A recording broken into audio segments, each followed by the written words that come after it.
After they were ready, the ponies headed to the door, and with a wave to Breaker's new family member, they left the room first, followed by the museum. When they exited the building, the two ponies were surprised to find that the sun had already started its descent. With a wordless nod, they began to canter back to Starswirl Street to hail a carriage. Of course, the pair still needed their energy, and by the time they had reached Skyfang Street, they had run out. After searching for a place to rest, Lionel settled for the alley the two had passed earlier. "There's a little alley right here." For once, Breakbeat could hear the exhaustion in Vinyl's voice. "Let's hang out there, until our legs decide not to give up on us." "Agreed," Breakbeat said, equally exhausted. The two ponies were able to find a place to sit in the crevice that wasn't completely filthy, though they had their backs against a brick wall. Not the most comfortable place to rest, but a place nonetheless. "I still can't believe my cousin is ballistic," Breakbeat exclaimed. "I know, it's pretty awesome, Breakbeat," Vinyl replied. "Breakbeat? You're there?" A somber voice echoed from further down the alley, the remnants of its initial sound pouring out into the street before getting lost in a sea of bodies. "I knew I recognized this alley. I saw it on the Breakbeat interrupted himself. "Wait. Gliss? It is you! Hold on, I'll find my way to you." Out of the shadows of the alley, Breakbeat and Vinyl saw Glissando slowly edge her way along the wall and rushed to her. "We're right here, Gliss," Breakbeat comforted her with his voice, and a hoof around her neck. "But why are you here? Shouldn't you be at home? I thought your mom was going to pick you up." Gliss's head suddenly began to tilt downward. "She never came. Miss Cantata began to walk me home, but she started talking to the stallion who came rushing up to her. It sounded like he was in a big hurry and he needed her back at school, so she told me to wait. I didn't know where to go, so I came here. I think this is an alleyway." "It is. And Miss Cantata just left you by yourself right in the middle of Philadelphia? What's wrong with her? And why didn't your dad come for you?" Breakbeat began to shout, prompting Gliss to cover an ear with her hoof. "I think she's getting a little too old for that job of hers," Vinyl replied with a hint of irreverence. "No self-respecting adult leaves a little filly out here like this." "Daddy's gone to Baltimore for a few performances. He won't be back for another 3 or 4 days." "We've got to get you somewhere, Gliss. It's going to get really dark and cold soon. Vinyl, could you stay at your house for tonight?" "Yeah, not only would I come home late, but I'd be with some strange pony that they've never met or heard of. My parents would be so into that idea."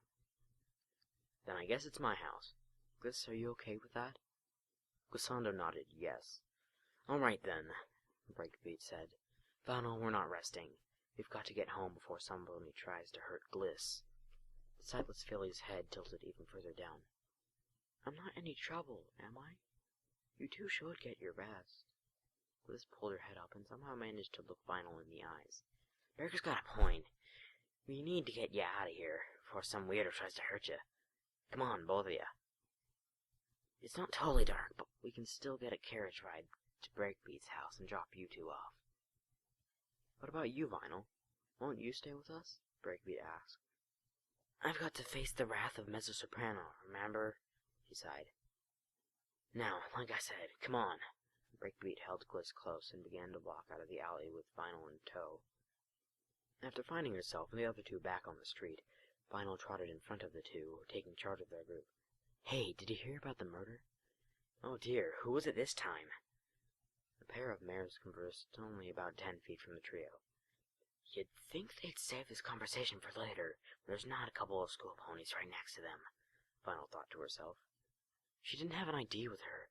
They don't know her name, but she was a pink mare with a blonde mane. She was on her way to the music school. The police said it was a magic-related death. She choked to death, but there wasn't a single mark anywhere on her. As tears welled up in Glissando's eyes, Vinyl led the other two away from the disturbing conversation. Noticing her deep breathing, Breakbeat stopped walking and looked into Gliss's eyes, wiping away a tear. "Do you know who the pony—" "No." Breakbeat almost shed a tear himself. "It wasn't her, was it?" "My mother. That's exactly what I remember her looking like. How Daddy always describes her." Breakbeat held the filly close. "Vinyl, We have to go get a carriage so I can take her home. She's had enough. Breakbeat turned to the speechless filly. All right. Vinyl paused for a moment. I'll be right back with our ride. Just keep her safe. Vinyl galloped off like a bolt of lightning to find the nearest carriage, while Breakbeat attempted to calm Glissando to no avail. After a few moments of galloping down the street looking for her way home, Vinyl's legs finally began to give out. Can any pony please get me a carriage? I need to get home. As she cried out, a carriage came from behind her, the sounds of wooden wheels rolling along the cement, and was implanting itself into her ear. Once she'd realized what was coming, she shouted again. Hey, mister! I need to ride home, and so do my friends. Can you stop the carriage? With a tug of their reins, the ponies pulling the vehicle continued on slowly for a moment before decelerating. As the carriage came to a halt, Vinyl sighed in relief. The graphite-colored pony steering the carriage stepped down from his position atop the carriage and greeted Vinyl, who was easily less than half his height. Hey there, little pony. Nice to meet you. I've got 2 questions. My first question is, what are you doing out so late? Listen, I just needed you to take me and my friends home. I went to the museum with one of them, and we had a blast, but on our way to get a carriage back home, we found our blind friend, and we're all basically positive that her mom just got killed this afternoon. So we need you to take us to our houses, all right? She shot the words out as fast as she could manage, tripping on a few along the way. There was a brief moment of silence. Get in. I won't charge. Just get in. The stallion opened the door of the carriage and allowed Vinyl to get inside, shutting the door once she was situated and returning to his previous station as driver. Now, where are your friends? He called back to her through an open window that rested in the wall in front of her seat. Just go the other way. You'll find them. Vinyl sat back in her leather seat and waited, worrying for both Gliss and herself. Sure enough, after a few minutes of driving, the stallion called at her again. Is that them? He slowed down, allowing Vinyl to peer out of a window at a blue colt sitting, holding a smaller filly close. That's them, Vinyl responded, and the carriage slowly came to a halt. Vinyl's door opened, and Breakbeat spoke to Glissando outside the carriage. Hey, Gliss, Vinyl's here. We can go home now, okay? He embraced Gliss, who had returned to her fit of crying, and got up on all fours, lending her a hoof as she slowly followed. Come on, he said gently as he led her to the step that the door rested on. Get in. Okay, Gliss responded, almost silently, as, with Breakbeat's assistance, she found her way inside the carriage, sitting adjacent to Vinyl. Once she had taken her seat, Breakbeat did the same and shut the door. Now, where am I taking you 3? The stallion asked Vinyl. Cloudsdale Boulevard, Vinyl replied monotonously. There was no speech for at least another 20 minutes, save for the occasional direction provided by Vinyl. Breakbeat and Vinyl were too busy being concerned about their new friend to even consider talking. Even if they wanted to say something, how could they? What words could justify her experience? What could possibly be said to alleviate Gliss's distress? The two both pondered and pondered, but nothing seemed to emerge. No real solution. All either of them knew was that they would have to wait and simply hope for Glissando's mood to improve.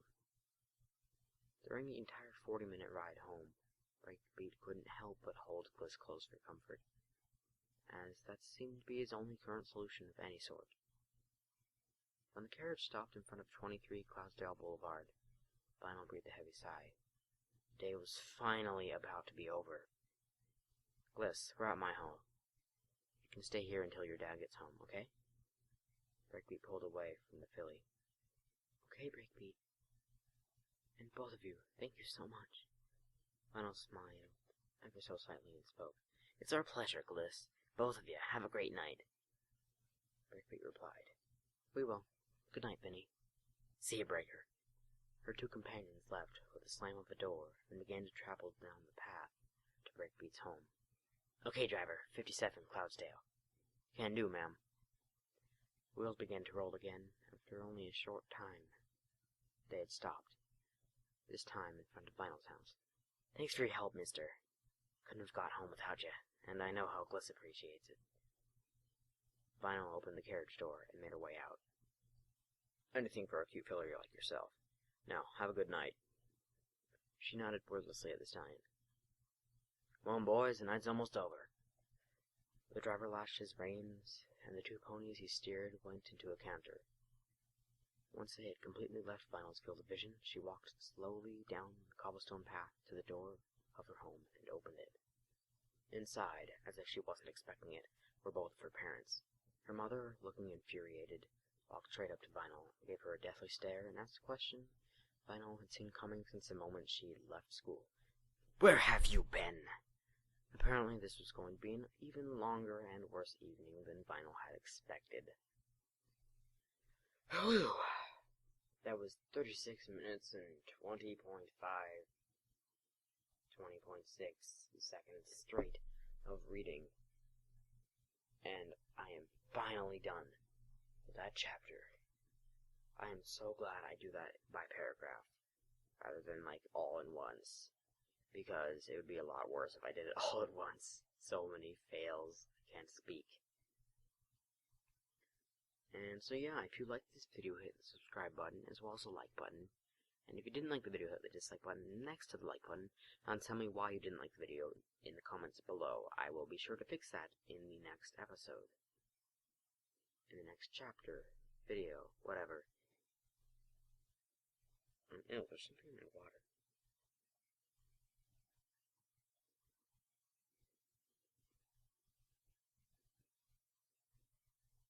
Okay, I cut it out.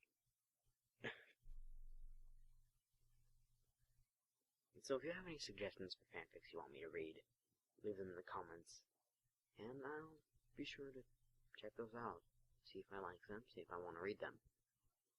Anyways, yeah. Also, if you have a voice for a character, like Vinyl Scratch, because it's kind of hard for me to do Vinyl Scratch. I'm not good at it. The voice is like all over the place. And mainly for female characters. Because for most male characters I can do it. But if you have a good voice for a female character, mainly female characters, then be sure to let me know.